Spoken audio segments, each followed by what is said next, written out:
હરિયામણું ગામ હતું, જે ગામનું નામ હતું છપૈયા ગામ. છપૈયા ગામમાં ઘણા બધા લોકો રહેતા હતા. તે ગામ ખૂબ જ આમ હરિયાળું હતું, જેમાં આપણે જઈએ તો ખૂબ જ આમ મજા આવી જાય. તે ખૂબ જ સુંદર ગામ હતું. તે ગામમાં ચારે બાજુ ઘણા બધા વૃક્ષો હતા. વૃક્ષો એટલે વડ, પાન, લીમડો, તુલસી જેવા વગેરે પ્રકારના ઘણા બધા અલગ અલગ વૃક્ષો હતા. અને વૃક્ષોની બાજુ ઘણા બધા વન પણ આવેલા હતા, જેમ જામફળ, જાંબલી, જામફળ જેવા ઘણા બધા વન પણ આવેલા હતા. જેમ આપણા ત્યાગ સ્વામીએ તારીખ જણાવી, તેમાં જો તારીખ જણાવી લઉં કે તારીખ છે 1837 ચૈત્રી સુદ 9ના દિવસે વાર સોમવાર અને તારીખ 3/4/1781ના દિવસે આપણા ઘનશ્યામજીનો પ્રાગટ્ય થયો હતો. તો આ દિવસ મને ખૂબ જ ગમે. અને હા, તે ગામમાં પક્ષીઓના કલરવ થતા હતા. પક્ષીઓ એટલે કાબર, ચકલી, મેના, દેવચકલી, મોર, ઘણા બધા પક્ષીઓના કલરવથી આખું ગામ ગુંજી ઉઠતું. અને ગામની નાની નાની શેરીઓ, મંદિરોથી આખું ગામ સૂજી ઉઠતું. એક દિવસ ધર્મદેવના ઘરે એક પુત્રનો જન્મ થયો. તે પુત્ર કોણ હતા તમે કહી શકો છો? ઘનશ્યામ મહારાજ. હા, તે ઘનશ્યામ મહારાજનો પ્રાગટ્ય થયો.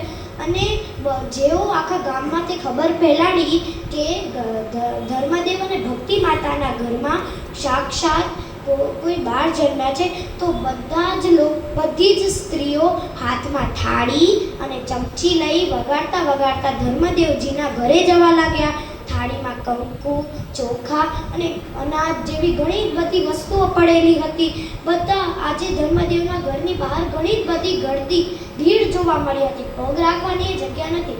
નાના નાના બાળકો ખુશીથી નાચતા હતા અને બધા જ લોકો આનંદથી ઝૂમી ઉઠ્યા હતા.